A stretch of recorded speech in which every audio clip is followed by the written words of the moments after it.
Okay, great. Hello, everyone. Welcome to today's structured conversation, survey sampling for the Penn State Pulse program with Dr. Adam Christensen, Director of Student Affairs Research and Assessment from Penn State University. My name is Mary Lee Demeter, and I will serve as your moderator today. On behalf of the SAL Professional Development Committee, I thank you for participating in today's structured conversation. I also want to thank Dr. Christensen, the SAL Professional Development Committee, and Margot Saltonstall from Northern Arizona University for all of their help in putting today's presentation together. A few logistics before we get started. Please feel free to adjust the size of your chat box here on the left. You can either drag it up and down to more closely monitor our conversation. And I also encourage you to participate by asking questions, sharing comments, and providing feedback either through the chat window using the various tools I mentioned, like the emoticons, raising your hand, engaging in polls.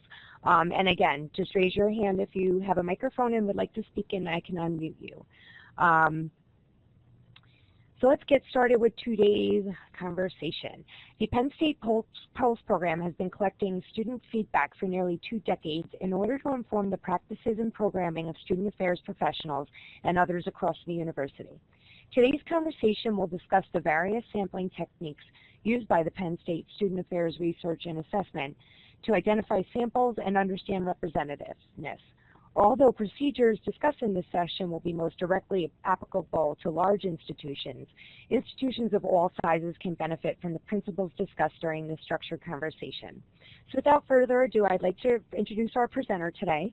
Dr. Adam Christensen currently serves as Director of Student Affairs Assessment and Research at Penn State in State College, Pennsylvania, where he also completed his doctoral work in developmental psychology in 2001. Prior to returning to Penn State to serve in his current role 2 years ago, Dr. Christensen worked at Holy Family University in Philadelphia as Assistant Director of Institutional Research and Assessment.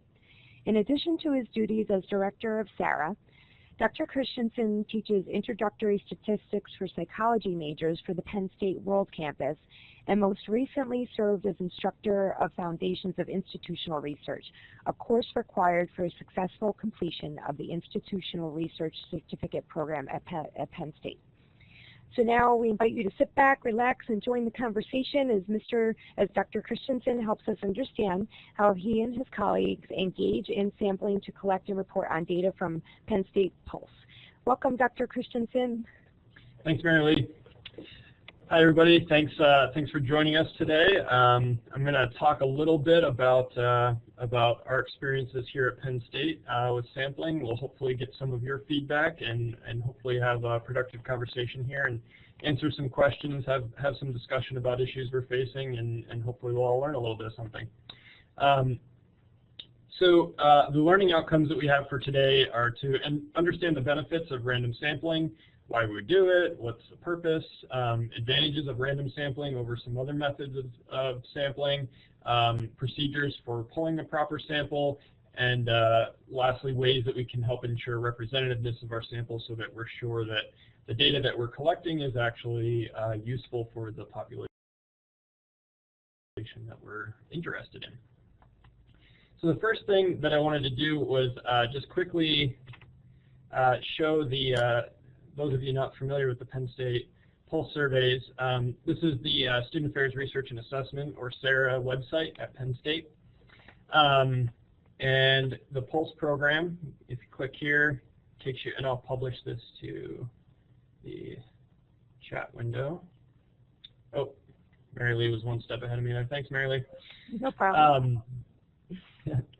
So the Penn State Pulse program they're now web surveys. For a long time they were phone-based and web-based, but they're now strictly web-based surveys on a variety of wide-ranging topics, and I'll go over some of those topics now. Basically, these surveys are designed to help us assess our efforts in student affairs and determine, provide data to help with programming, with strategic planning, and help us determine where we're doing well and where we're falling short on a number of different topics.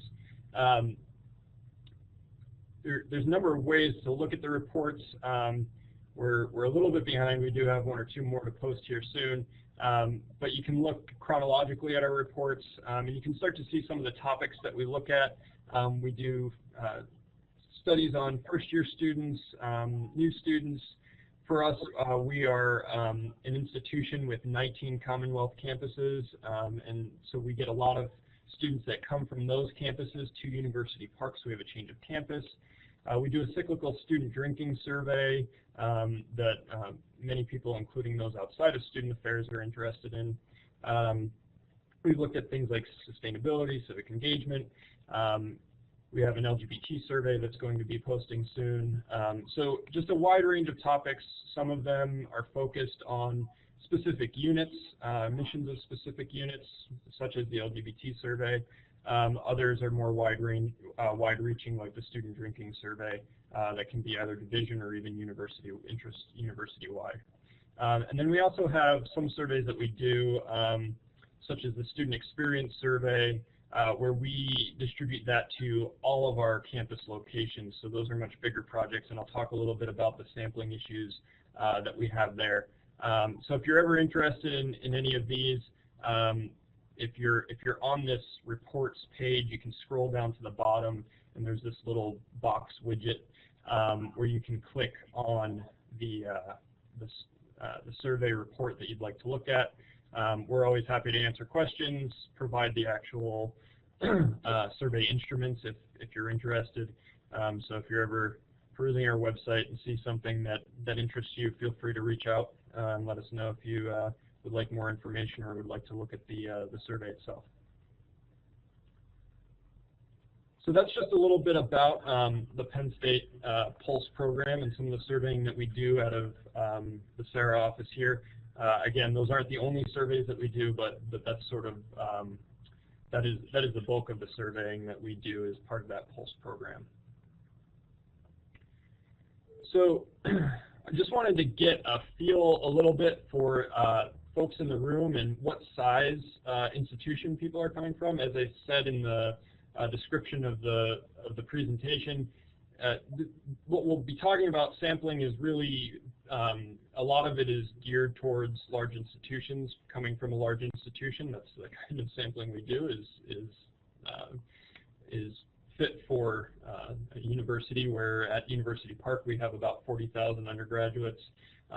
System-wide we have nearly 100,000 students. So we'd just like to have you all answer the poll. What size is your institution? Less than 1,000, 1 to 5,000, 5 to 10, or greater than 10,000? See some answers coming in already.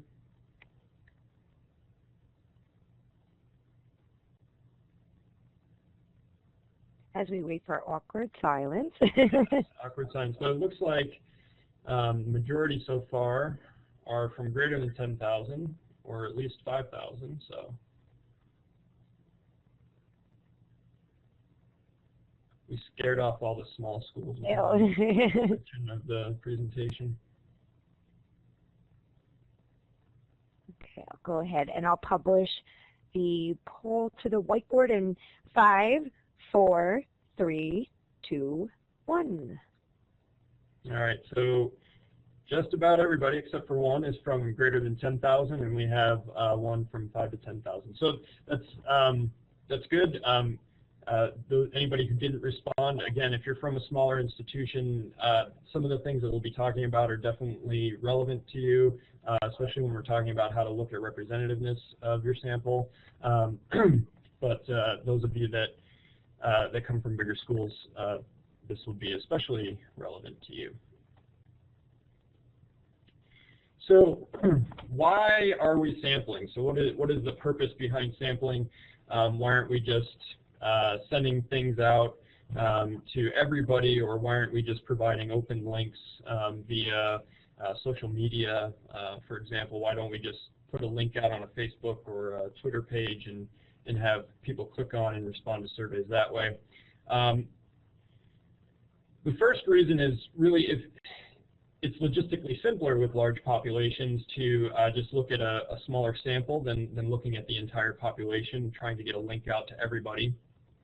And we can really provide ourselves with generalizable data without having to reach everyone. And anybody that's taken a statistics class knows the law of large numbers. Basically, the more students, the more responses we get, the closer we get to approximating our true value or our true mean. Typically, we're looking at when we're talking about the law of large numbers. So the more we get, the closer we get to that. As long as we have a sufficiently large sample, we don't need to worry about getting the entire population. We can get a decently large representation that will give us a good estimate of what the population would be, and then we don't need to ask everybody. It can be more cost effective. So anybody that's doing some of the external surveys, NESI, any of the Harry surveys, many of those, or some of our larger surveys too, even internally created surveys like the student experience survey that I mentioned, that goes out to all 20 campus locations at Penn State. Those we contract out to an external vendor, so they charge based on the sample that we pull, so it saves us some money to do a sample as opposed to trying to send a link to everybody. So it has some practical implications, and maybe more than anything, it helps prevent survey fatigue, and hopefully, anyway, would help us increase survey response rates in the long term, because we know that students are, this is a problem everywhere, students are getting bombarded with surveys, or they're not checking their email, and it leads to survey fatigue if they're getting hit with too many surveys. So if we're able to pull samples, we can run more surveys over the course of the semester if we're careful to sample in a way that the same students aren't getting all of the surveys that we're putting out. So we'll often sample in a way that prevents overlap of the samples so that we can prevent survey fatigue. And again, we're doing this because we can do it, and we can generalize to our larger population. And I'll talk a little bit about some of the sampling methods here in a minute. So the types of sampling that we can do, the first is simple random sampling. Again, this will hopefully be a review for anybody that's taken a statistics class in the past. But everybody in the population in this type of sampling has an equal chance of being selected. So it doesn't matter what their demographic background is. Everybody has an equal chance of being selected for the sample. And again, it allows us to run those statistical tests with confidence that we have a representative and therefore generalizable sample, because if we do random sampling, the assumption is, the statistical assumption is that we are representing the population in pulling a random sample. So demographic variables such as gender, race, ethnicity, or anything that we haven't thought of are being controlled for in that random sample. So we're not getting any biases in the participants that we're pulling out of our sample. So this is, you can just use a random number generator. You have your list of your population list. You create a random number generator to pull your sample is really the easiest way to do this. But any method that gets you just a simple random sample would be sufficient. Another type of random sampling is called stratified random sampling. And this can actually sometimes be a little bit better than simple random sampling, because in stratified random sampling, what we're basically doing is ensuring that that our sample is representative of some of the characteristics that we already know about the population. So for example, if we know that 60% of the population is female, we might pull 60% of our sample. Again, we're going to randomly select from the female population, but we're going to randomly select 60% of our sample from the female population and 40% from the male population. So we're sure that our sample is representative of the larger population. Now, again, with simple random sampling, We should get roughly 60-40 if that's the breakdown in our population, just based on the principles of random sampling. We should generally get 60-40, but this is a way of ensuring that, just random, again, since it's random, there are statistical anomalies. It doesn't guarantee that we're going to get exactly 60-40. And again, the larger our sample is, the closer we should get to that 60-40. But this stratified random sampling helps us achieve that without any question. So again, this can lead to a more representative sample potentially than simple random sampling.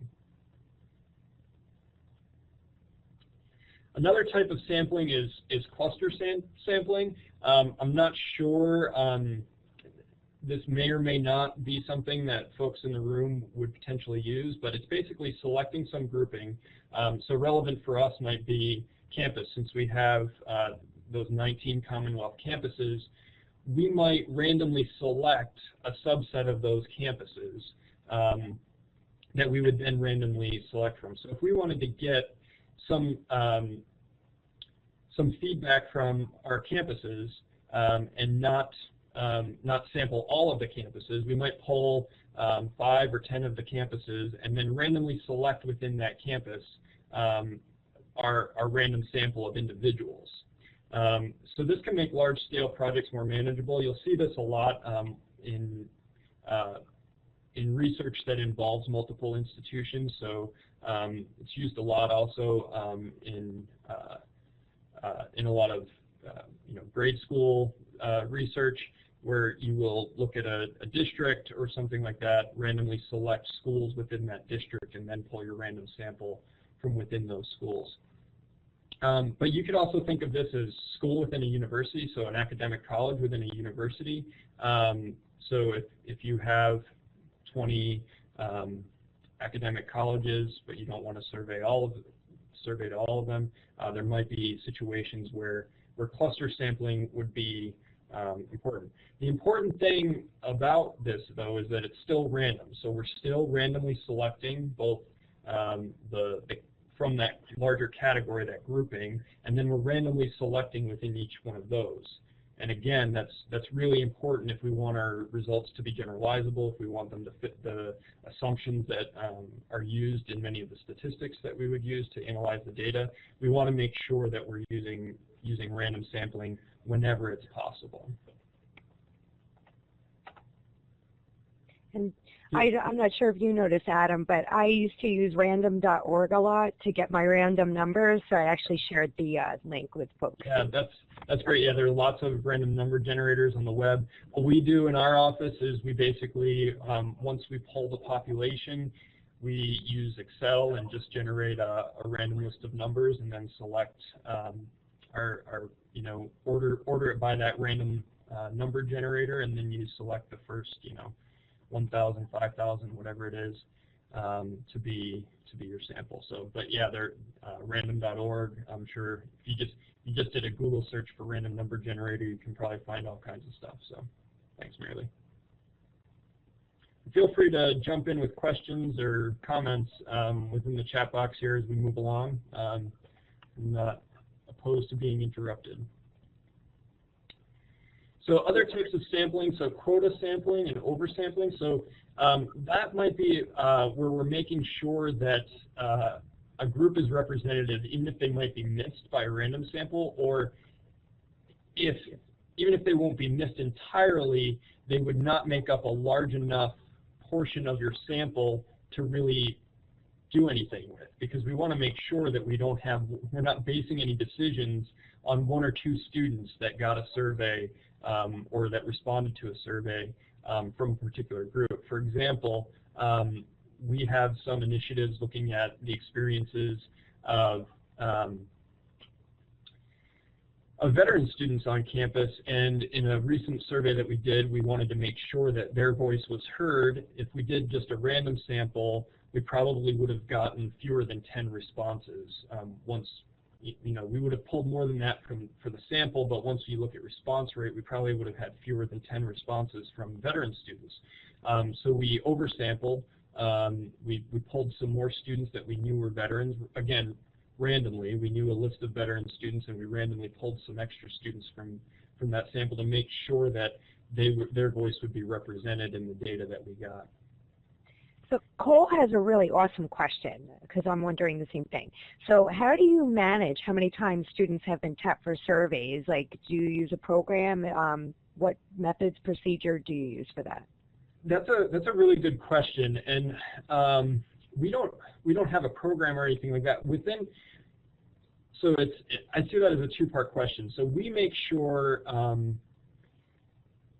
we at times will make sure that our samples don't overlap for our office. So for example, if we have two big surveys going out where we know we're sampling 10,000 undergraduate students at University Park, we might pull one sample first and then remove that first 10,000 from the second sample. Now, there are those of you that are saying, and you're right, that second sample isn't truly random because we've removed 10,000 people from the population that have already received a survey. But it's a trade-off that we're willing to make to remove some of that randomness in order to prevent sending any of those 10,000 initial students a second survey. But we can really, here at Penn State, we can only really control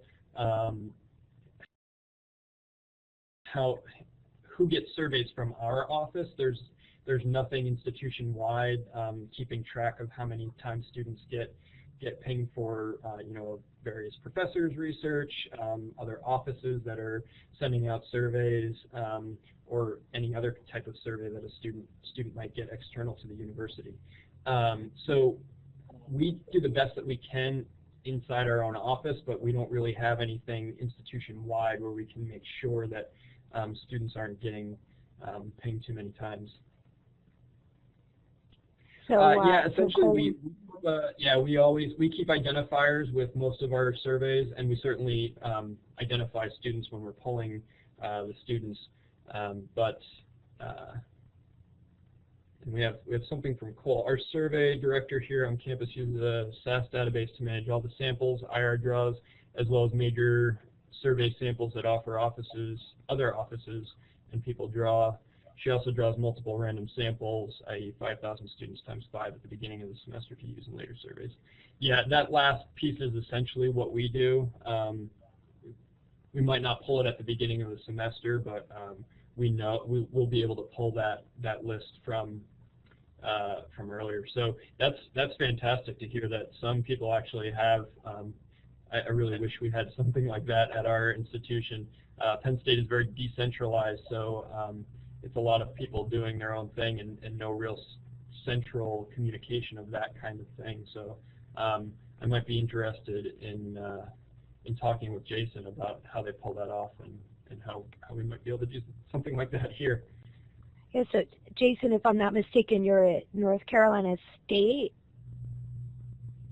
So, oh yeah, and North Carolina State. She's fighting upstream against the same things you are, Adam. Yeah, it's really tough, and the bigger the institution gets, it's even harder. I was at a very small institution before Holy Family University, and it was easy to keep track then because we knew everything that was going on, and it was really easy to track. But once you get at a big institution, it's really difficult to keep track of everything that's going out to students. So. Right, especially when SurveyMonkey is free, right? Yeah, exactly. People can just go and do what they want. Right, and then at Penn State too, we also have we have student groups that are really especially our student government when they're, for example, we had students approach us wanting to ask about smoking on campus, and they wanted to send surveys out. So trying to keep track of what students are doing, not just faculty and staff. So Joanne wants to know, I don't think we're covering this later, I'm not sure, but what do you consider to be an adequate response rate? Yeah, I'm happy to talk about that. I didn't have it as part of what I was going to talk about. That's a really good question. What is adequate versus what is realistic and what we expect now? Just about everybody probably knows that we've seen a sharp decline in, if you look at survey response rates across any institution, in the last several decades, it's been dropping dramatically. You know, there was a bygone day when 60% was the norm, and somebody's saying there's a good series of emails about this in the sales listserv. For us, for our pulse surveys, we see a range. It depends on the topic. So, for example, student drinking, despite it being an illegal activity for many students, they still like to tell us about it. So that survey might get in the high 20s. Some other responses might be a little bit lower in the teens. We get a big range from our campuses. Some of the campuses that are smaller, more commuter-based campuses, for the surveys that we do will be in the low teens. But we hope and we aim for between 20 and 25% for our pulse surveys. That's what we're used to seeing. Some of them do end up lower than that, but I don't know if anybody else has any norms that they look for at their campus for their response rates. And it really depends. You know, we offer incentives for some things, but as some of you might know, the research incentives tend to not be all that great, the ones that we're able to provide. So Joanne's saying that 20 to 25% seems like a decent response rate. Yeah, we're trying to keep it steady there, but it's a struggle.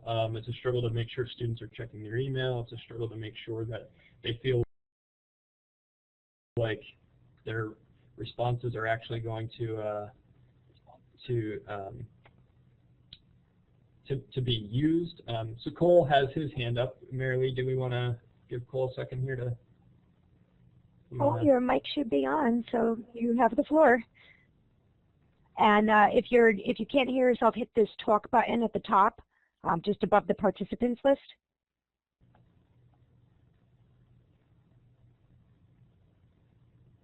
You there, Cole?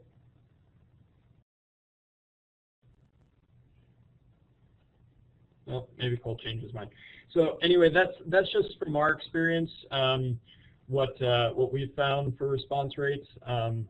We have found, we did a fraternity sorority life survey recently, and members had an opportunity to earn some community service credits for participating in the survey. We actually did get about a 60% response rate for that because the incentive was very important to the population we were targeting. We can't, unfortunately, offer those types of incentives to the general population typically, so it's really difficult, and we also can't provide it to everybody. We give gift cards usually, and we just can't provide something for everybody.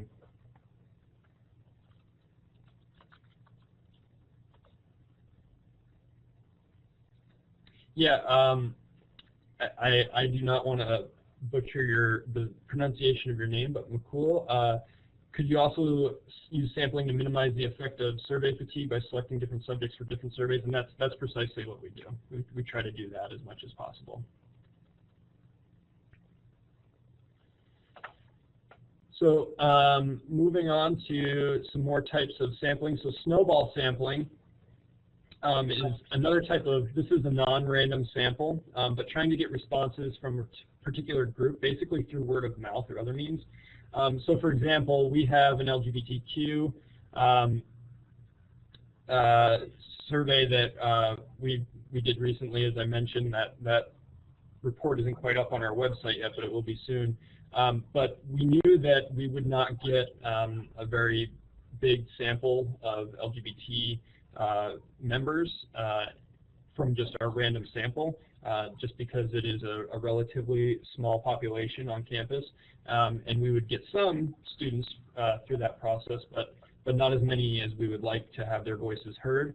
So in addition to pulling a random sample, we also asked members of the LGBTQ community to pass the link on to other community members. We also sent it out through the listservs that we have on campus.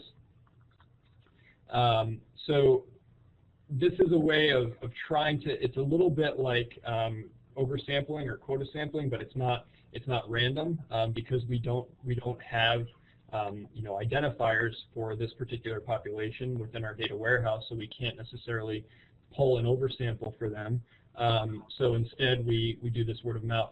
Now when we're reporting on this, we make sure to separate out the random sample from the snowball sample when we're looking at our statistics, because again, the snowball sample is not random, so it's even more prone to, I mean, all of our research, if we're being honest, is prone to response bias because even though we pull a sample that's representative, making sure that we're doing the best we can, it's still dependent on who is actually responding from that sample.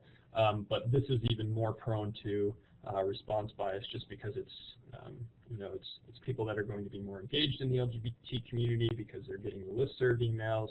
It might target more open members of the LGBT community where we're looking for a representative sample of not just open but also those that are not open. So that's snowball sampling. That might be something. And there are times when this is appropriate, but we try to avoid it as much as possible, again, because it's not random. We want to try to randomly sample as much as we possibly can. So we do this when necessary, but we try to avoid it if we can.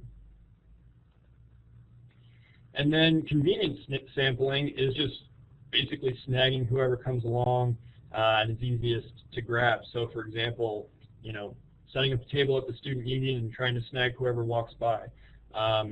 Or if you are, have a good relationship with a particular set of professors and you go into their classes and you have them fill out the surveys. Again, we try to avoid this kind of sampling because, again, it's not random. We're not going to be sure to get a representative sample. We're only going to get people who have been to the hub, the hub is our student union. We'd only get people that went to the student union at the time that we were there. So there's all sorts of biases built into convenience sampling that we can't control for, whereas with random sampling, we're hopefully controlling for some of those unknown variables that we might have a problem with when we're doing our analyses. So Cole shared a comment. So he says he runs an analysis to see if there are trends in the people who did not respond. So he gave an example. In an alcohol survey, I may get a 30% response rate, but then I see that there was response bias. For example, when the undergraduate males with X, Y, and Z characteristics who may be a higher risk population, they're only responding at a 0.5% rate. And then he employs weighting to handle that. That's interesting. We haven't seen that kind of bias in our drinking survey, but I'd be interested, Cole, in talking to you a little bit, maybe at another time, because I don't know if we'd want to bore people here. Some people might not be interested in sort of the details of how you go about weighting your items. I'd be interested in seeing what some of your methodology is there. That'd be great. And I'll talk a little bit about checking for representativeness coming up. Nothing too detailed, but just some of the variables that we can look at. So I want to do another quick poll. So again, the drop-down menu in on the top of your chat window there, the little A with the drop-down. What type of sampling are you most often using on your campus? Again, I know people might be using multiple kinds of sampling, but from simple random sample, stratified random sampling, cluster sampling, quota and/or snowball, or convenience sampling. Just see if we can get an idea of what kinds of sampling people are using. Would have had an other response, but we are only allowed 5 options because these are the most common, in my experience, types of sampling that we've used, but there's certainly some others out there that might be relevant for folks. And I wonder if sampling just isn't being employed in some cases. Well, wait, what was that, Mary? I just wonder if some folks just aren't employing sampling in some cases. Right, yeah, I was going to say we could have a none response. Yeah, I know at Rutgers for some of our bigger surveys, we did an entire census. Oh, that was the other one that I was going to say. And I didn't think to mention it just because I know that just about everybody here, although we did have some come in after that poll, most people here are from large institutions, so I'm assuming most people are doing some kind of sampling. But if you're doing mostly census, feel free to say that in the comments as well. If you're not using any sampling methods, you're just doing census. And Pam says she says it actually just depends. She uses all types of methods. So, and Judd is using different strategies depending on the survey. So. Yeah. And that's great. That's great to hear, because that's basically what we do too. Individual departments often do census only, coming from Cole. So I'm interested in individual units doing a census. I'm curious what units those are, and census of like the entire student population, or smaller populations of students. We also use a variety of these, so it's good to hear that people are adjusting their sampling procedures depending on whether it's the topic or what is needed. We have folks using mostly simple random sampling and stratified random sampling, and a little bit of cluster, and then we have some convenient sampling in there as well. We also do some census work. Again, as I said, we do some work at the campuses, and anybody here from a smaller school that came in late, you might be saying, well, we don't have enough students to do any of these sampling procedures, and you might be right. For some of our smaller campuses, when we're sending out the student experience survey, we want to make sure we know, again, that we're going to get potentially a smaller response rate from those. So if we're only going to get a 12 to 15% response rate, and it's a 500 student campus, we don't want to pull only, a small number of those students to even send the survey link to, because by the time we get down to our response rate, we're not going to have enough that campus could even really do much of anything with that information. Again, with the law of large numbers, the bigger our sample, the bigger our response is, the closer we're going to get to estimating what that population true score is on any item. So we don't want to get down to a point where once the campus is splitting it by different demographic variables, that the sizes of those groups are getting so small that they really can't make any meaningful conclusions from the data. And that gets tricky too, as those that we're working with may or may not have a lot of statistical knowledge, so they might not realize that we shouldn't be making decisions based on 8 students from a certain population. If we only have a handful of military or veteran students that are responding to a survey, we might not want to make a whole lot of decisions if we're only getting a handful of those responses. So can anybody elaborate that, Jason or Cole, the individual units or departments, when you say that, what offices are those that are doing census, and is the census of students that use their services or census of the entire university population? Just a little curious what those departments are doing. Yeah, I'm curious as well, because we had a situation at Rutgers where we had a department that was running their survey, but they did a census of the entire student body. So. Okay. Yeah. So. And let's see, Judd. We get some of that too. So Judd is saying basically that individual offices are surveying all of their users, basically. Those students that they consider to be theirs, so they would. Yeah. To census the entire university, yeah. Well, Jason, you need to tell them that they don't need to census the entire university, because statistically sampling is just as good. So yes, we do some of that as well. I've been talking about what my office typically does, but yes, other units also will do census surveys of. The census being of students that use their services, that have come into their office, or that have attended their programming, things like that. So we do some of that as well.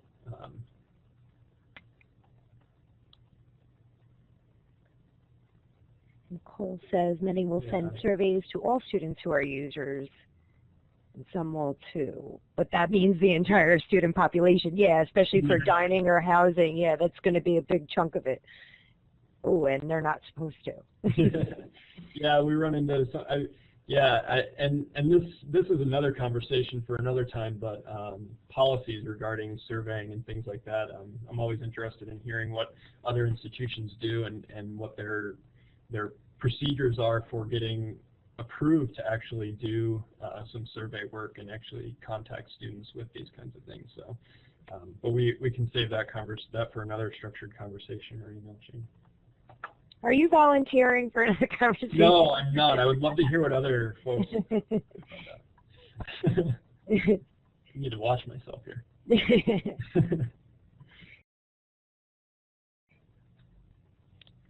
So I talked a little bit about this, but so the size, some of you might be wondering again what size, and we did talk about this a little bit. Basically, it depends on what we want to do with the data. As I said, we want to make sure that we have enough representation to actually make some judgment, to be able to make decisions based on the feedback that we get from a particular student group. So it really depends on how we plan on splitting the data afterwards. As I said before, you know, with some of our special populations, the LGBT, the military veteran students, we might oversample or snowball sample to make sure that we get sort of a critical mass that we can actually look at that data a little bit more fine-grained. With things like the student experience survey, we will split that data in a lot of different ways. So you need to think about, if we're taking our data, we might get 1,000 responses, for example. But once we start splitting that by race, ethnicity, by gender, by campus or college, that group can get chopped up pretty quickly and get pretty small. And if we're looking at a cell that has, you know, typically, there's no real magic number, but again, with the law of large numbers, we typically want to be over 30 at least in any of our cells that we're looking at. So we want to make sure that when we're pulling our sample, and we want to factor in response rates as well. So with the student experience survey, when we're thinking about how big of a sample to pull at a particular campus, we'll look at the size of the campus, we'll look at the response rates of that campus from the past, and determine, you know, what size of a sample is going to get us a large enough response that campus would be able to actually do something with the data once they start splitting it by some of those variables that they might be interested in looking at. So there's no real magic number about on what the best sample size is. It's really looking at response rates and looking at what you want to do with the data once you have it in hand. So Cole also shared that at Duke, no student, staff, or faculty members should be spending more than 120 minutes per year on surveys, and surveys to more than 100 people are supposed to be approved. So I think that's interesting, though, on the time limit on surveys. Yeah, and I wonder, I'd be interested in knowing how Duke, I'm assuming then Duke has some way of keeping track of who's received survey links from, yeah, supposed. Yeah. Yeah, sometimes policies are not exactly enforceable. They send out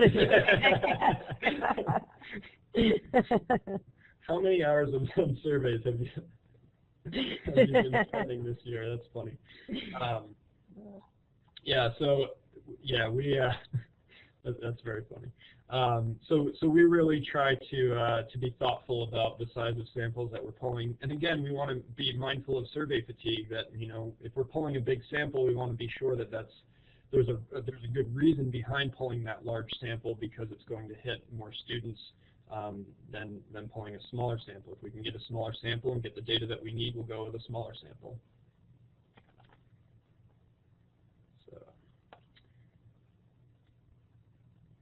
So I just wanted to ask if folks are facing any other sampling issues on your campus that we need to talk about. And we're running a little bit long on time. I might just buzz through these last few slides, and then we can sort of open it up at the end to any other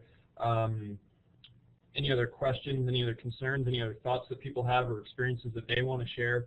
So checking for representativeness. So basically, once you have your, again, as I said, even if we pull a random sample from our student population that we're interested in, we still are dependent on response rate, and we want to make sure that there's no response bias. So we might look at key demographic variables, whether that be race, gender. We might look at military veteran status. We might look at athletes versus non-athletes. If we're interested in comparing those groups, we want to make sure that our sample, our responses are representative of those groups. So this is really looking at any key demographic variables that we can identify. Of course, we have to be able to identify them, and making sure that it's roughly similar to the population. And again, Cole, I'd be interested in hearing some of your methods for weighting when you find that you do have response bias. And this is going to, again, ensure that we have generalizable results, that it's reliable and valid to our population. So, so it's very important to check. Hopefully people are doing this some. I have a poll question, and this is a yes/no. I don't know if we can change. I'm going to change that option maybe. Well, let's see. We can, and okay. Cole has we have multiple choice to see. So I just changed it to. Oh, there we go. Okay. And then Cole has a question after our poll. As we answer the poll, we can answer. As the poll comes in, and I actually changed it to yes/no. So sorry about that. When you jumped on your toes there. So do you have a policy or way you introduce students to the Pulse program? That's something that's been tricky. We do some advertisement, and actually I'm hoping to. As we go through the summer here, we're getting some new grads on. One of our new grads is actually pretty good with social media. She's done some of this kind of stuff before, so we're probably going to try to have more social media presence. I don't suspect too many students are going to subscribe to the Sarah at Penn State Twitter feed, but we would hopefully get retweets from some of our other. It looks like most people are checking for representativeness, so that's good, or they're unsure, so they're not sure what's going on. But we don't have a really good way. We've tried going to information fairs and things like that, trying to get the Pulse name out there. We're going to look at some ways that we haven't done in the past with social media, because I do think that influences our response rate, sort of that top of mind. We used to have, again, student workers with phones. We don't have any of those anymore now that we're strictly web-based. So we are trying to look at ways that we can get our name out there so that when students see an email from Penn State Pulse or Penn State Sarah, that they are clicking on it knowing that it's something where their feedback will be appreciated. So again, if anybody else has any methods that they use for making sure that students know that the emails or the links that they're getting from you are indeed legit. That's the other thing that we're fighting against, right? You know, students see something about, you know, your input needed. We're constantly trying different ways of crafting our subject lines, of crafting the emails so that students know it's not spam. They know it's legitimately from the university. And some of the topics are tricky too. So for example, with the LGBT survey, some students might get that, think, well, I'm not LGBT, so I don't need to answer that survey, when really we're looking for you know, input on the climate for LGBT students from all students. And then we will be doing, as I'm sure many of your campuses will be doing in the coming months or in the coming year, a sexual assault climate survey. Again, that's something where some students might click on that, see the topic, and think, oh, well, that's not relevant to me. I haven't had any experience with sexual misconduct on campus. But we're looking for input from those that have and those that haven't. So it's trying to craft those messages so students know why they are clicking on something and that they're clicking on something that's legitimately from the university. I see that Jason said that there was a suggestion at NC State, or that they're thinking about doing is prepping tour guides about it. So that, do you mean, Jason, like prepping tour guides like at orientation and like open houses where they discuss surveys with prospective and newly admitted students? That's a great idea. I hadn't thought of that before. We do stuff in our new student orientation guides. I know you're talking about tour guides, but we do things in new student orientation, and we have a parents program guide that goes out at new student orientation too. So we have advertisements in there, but they're so bombarded in those. You know, those booklets are filled with so much information. You know, I'm hoping that a handful of students will see that, recognize the logo, recognize the name, so that if they see an email, it at least triggers something that it's from the university. Let's see here, something like that wasn't specific to surveys, but to a program or to undergraduate research, asking the tour guides to mention it. That'd be a great idea. I don't know how they'd wedge that into. I mean, I hear Lion ambassadors talking about all sorts of quirky things on campus. I don't know when they would sneak in something about Sarah, but it's definitely a good idea to think about. You know, I also see just kind of going at the grassroots classroom level to kind of get buy-in from students. You know, I would always even do my own evaluations, and then I would say to them, you know, at the first day of the semester, hey, here's the syllabus, this is what we're doing, and by the way, I used to do this, but my students last semester said they hated it. So I recommend you do that, but I will not, you know, I'll still, you know, might suggest an activity, but it will no longer be graded because my students hated it, and you know what, it didn't affect learning outcomes. So I removed it. So I always believed in let them know that their voice is heard at the classroom level. Even if it's only 20 people in that room, that might be 20 people that now might be jazzed about filling out a survey or attending a focus group in the future because they realize, like, hey, wow, this person listens to feedback, you know? And we do for some of our bigger surveys. For most of our pulse surveys, we don't do a whole lot of advertising. Again, because we're sampling, it's hard to get word out to those that only those that get the link. But for some of our bigger surveys where we're pulling really large samples, for example, the student experience survey, the sexual misconduct climate survey that we'll be doing, those will have a large marketing component to it where we're trying to get the word out through various methods on campus, whether it be flyers, electronic signage, or news wires, things like that, where we're saying, you know, if you may have gotten this link, you might not have, but if you did get the link, this is what the purpose is, this is why you should answer. So we try to do some of that too. So I don't know, we're running low on time here, but we do have a couple minutes. If anybody has any discussion about how you're currently identifying samples, any questions that you have that haven't been answered, things that you'd like to share that are working well regarding sampling on your campus, I'd be happy to take a few minutes here. If people are sticking around for the next couple minutes, we could certainly try to field some of those.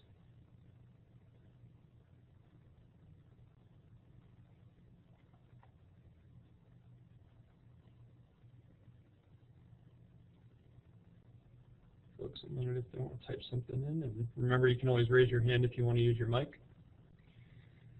So Elizabeth asked, could you talk about how you frame results when you have done oversampling of specific groups, e.g. veterans, as well as random sampling in one project? Yeah, so we are always upfront about that. You know, we will say, you know, that we have done oversampling. We will also talk about in reports if for some reason the sample is not representative. So if we look and there is some evidence of response bias, we would mention that so that folks can consume the reports knowing all the background. So we might put it as a footnote. We might put it in the introduction of a survey. You know that this survey used snowball sampling. Again, in the LGBT survey where we do use snowball sampling, we break out the results looking only at snowball versus we look at random sampling, and then we do the same analyses on the snowball, so we can make sure that we're not putting non-random results in there. With oversampling, those are still random, so we're still randomly pulling more veterans than might actually get the survey.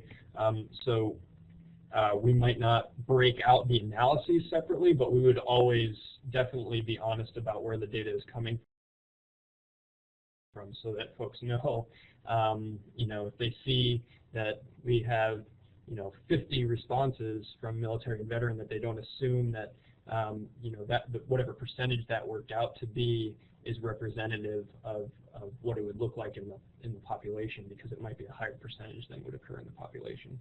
So we try to do that as much as possible with all of our reporting, trying to be honest about how it looks compared to the population and how we pulled the sample.